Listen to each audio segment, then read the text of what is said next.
The last of the four rules that we're going to be covering is universal introduction. And I think it's perhaps best to illustrate this with by example using, again, the Fitch style of proof.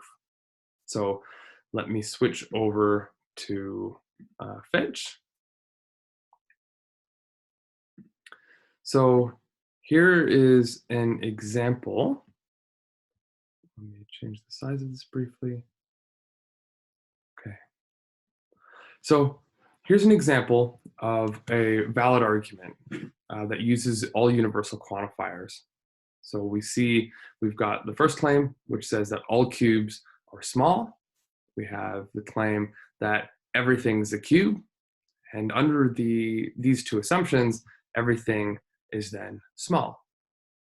And we can always double check this using the Anacon rule, which is the most powerful rule in Fitch, and we can just double check to make sure our intuitions are right, and we get a check mark that indeed this is a valid argument. Now, to prove this, you might think, oh, all right, this is actually really easy. I can do this in one step, you might think, which is, well, maybe I can just use the conditional elimination, since after all, I've got the conditional here, and I've got 2, which kind of looks like the antecedent, and that will then give me the consequent. But if we check that, we see that it in fact does not work. And the big reason for this is because 1 is not a conditional claim. 1 is a universal claim.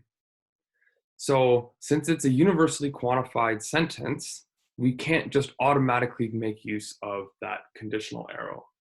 So it's going to be tempting for some people to use the conditional elimination, but in fact that won't work in this case. What we need to do instead is use the universal introduction. And this is going to be one of those rules where it's helpful to think about working backwards. So if we have our goal, which is 3, which is a universally quantified sentence, what we're going to do is, again, make use of a subproof. So I'm going to add a step above here, and I'm going to use a subproof. And I'm going to use an arbitrary letter. I'm just going to call it B. And I'm not going to put anything beside it in this case. My goal in this subproof is to get to the claim that B is small. And here's the idea, right? If B doesn't appear anywhere else above hand, it's again a completely arbitrary object that I've picked. And since it's a completely arbitrary object, if I can derive some things about it, right? Since the object was arbitrary, it applies to everything in the domain. So if I can go from an arbitrary name, B, to the claim that B is small, then using universal introduction, so this is my universal intro rule, I can infer that everything is small. And if I check that step, it indeed checks out. So that's the idea behind universal introduction. I pick an arbitrary object, B, making sure that it hasn't sort of been used yet, and then I derive that that B is small, and then I can infer, then I can go outside the subproof and say by universal introduction that B is small. And so when I'm not actually sure if I can see this, but if you hover your mouse over the intro rule, you'll see that there's actually 2 different ways of introducing the universal quantifier. I'm covering the second one at the moment, and we'll cover the first sketch in a moment. Okay, so finishing up this proof, right, inside the scope of this proof now, what I can do is use the other rules that I've used before. So I have B, right, as my arbitrary object, but when I use universal introduction, or sorry, universal elimination, big mistake. When I use universal elimination, I am allowed to reuse that. So if I look at 1, I can say, well, this applies to everything in my domain. So if it applies to everything in my domain, it should also apply to B. So now I can take cube B, then small b, and use the rule of universal elimination, and that'll check out. Right? So in 4, what I've done is replace the instance of x with b. I said, since this 1 applies to everything in my domain, it's got to apply to b, even though b was an arbitrary object that I picked. Next, I can say, well, look, if everything's a cube, well, guess what? B's got to be a cube then as well. And that is, again, my universal elimination rule, this time using line 2. And now that I have 4 and 5, now I can do the conditional elimination, right? I have the conditional and I've got the antecedent to that conditional. So conditional elimination says, if I have the antecedent and I've got the rule that says that if I have that antecedent, then I can have the consequent, then I can infer the consequent.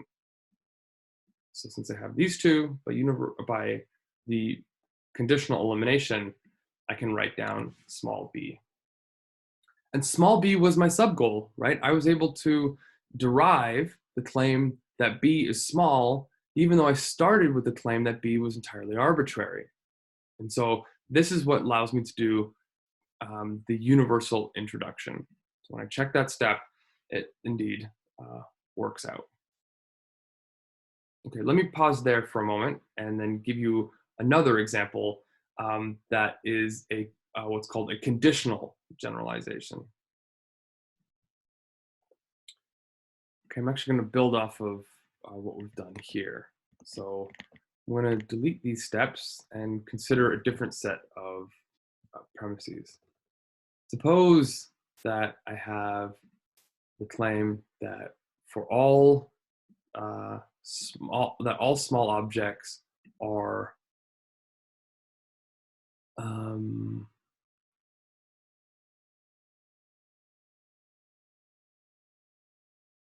sorry, I've got a cube that's small, and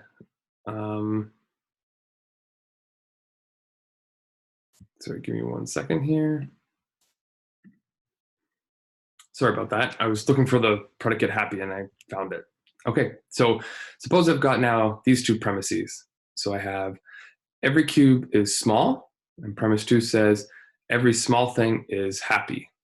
Well, we know then, or presumably, that every cube is happy.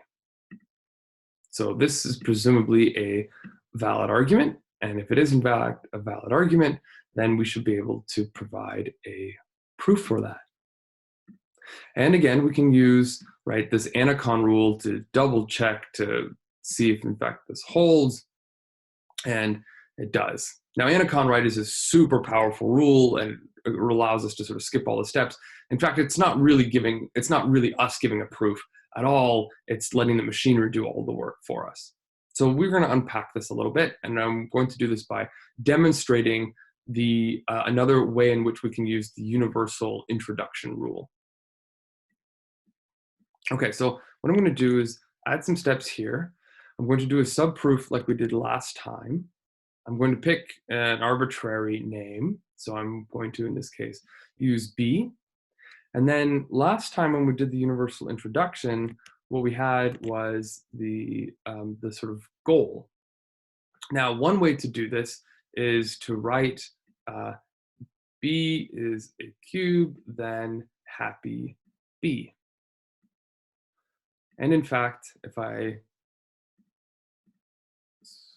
use this as my justification, introduction here, that will check out, right? And then inside here, to introduce a conditional, I would have to do another subproof where I assume cube B and then have as the goal that B is happy. Another way that you can do conditional introduction allows you to actually provide a bit of a sort of a shortcut. So instead of having the conditional statement as the last line, you can have the claim that B is happy, and then in your assumption, in addition to saying that B is an arbitrary object, you're also going to suppose that that arbitrary object is a cube.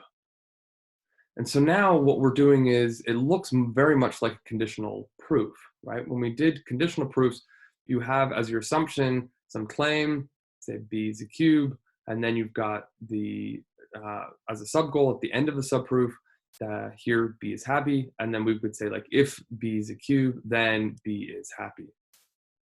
Here we're actually doing two steps at once. We're letting ourselves introduce the conditional by having this part of the sentence right here be part of the assumption, and then having as our last line the claim that B is happy. And on top of that, we've said that B is entirely an arbitrary object, and so we can now replace B with a variable and have the universal quantifier introduced. So if I click the check mark for this, it in fact also checks out. So that's the other way in which you can introduce universal quantifiers and the conditional at the same time. My suggestion is if you feel comfortable doing it this way, then to do it this way. If, however, on the other hand, you prefer to have the statement at the end match the form of the statement that you have beneath, then use this method and not have the cube be up here, right? So if you have the conditional statement, sorry, you have the conditional statement in this last line, right, that will then work. But what you would need to do here is then add a conditional proof where you say B is a cube and happy B, right? Now I would have, this would be my conditional introduction citing this subproof, right? And then that will still work out the same. Okay, so either one of those ways will work. It's just a sort of difference in style. I'm going to do the shorthand way. So I'm going to have, instead of doing the extra conditional proof, I'm going to start with the assumption that the arbitrary object that I've picked also happens to be a cube. And then my goal is going to be to derive the claim that B is also happy. Okay, so once I have this set up, right, this is already going to be enough to establish the conclusion using the universal introduction rule. Now what I have is left to do is finishing out these intermediary steps. So what I need to do is get from the claim that B is a cube, the arbitrary object that I picked as a cube, and get to the claim that B is happy. Now, if I look back at my premises, I know that given 1, that if B is a cube, then it also is going to be small. But as you might have, if you recall from the last few lectures we've done, this actually has to be spelled out in 2 steps. The first step is we need to do a universal elimination of 1. We need to say that if B is a cube, then B is small. So citing line 1, we need to do the universal elimination. So now we've replaced the x's in 1 with the name B. And once we have that, now we can say that B is small. And the reason why we can say that is because 3 and 4 is the classic example of modus ponens, or what we call conditional elimination, right? I've got the claim that B is a cube. I have in 4 the claim that if B is a cube, then B is small, therefore B is small. The next 2 steps are going to be similar, except this time with number 2, when I apply the universal elimination, I get the claim that B is small, then B is happy.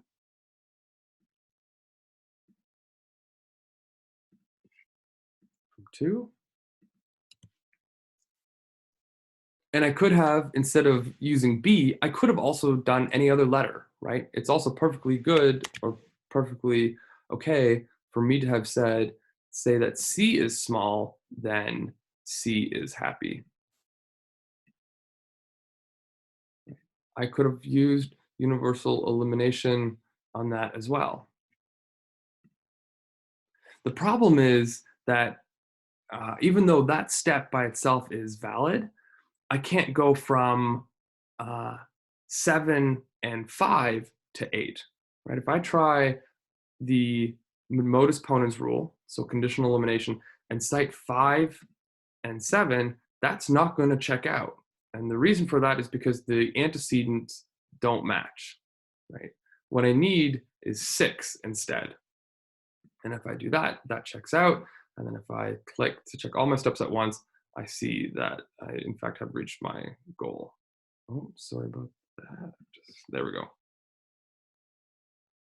So in fact, 7 is an unnecessary step because I don't end up using 7 anywhere else. So I can go ahead and delete that. Okay, so again, that is now how you can use universal introduction with the conditional in being introduced at the same time. So I'm sort of doing two things going from the subproof from 3 to 7 till 8. So that is universal introduction using some examples. That is the final rule that we're going to be learning. So the rest is going to be practicing the existential and the universal quantifier rules and looking at how they behave with one another in when we get mixed sentences.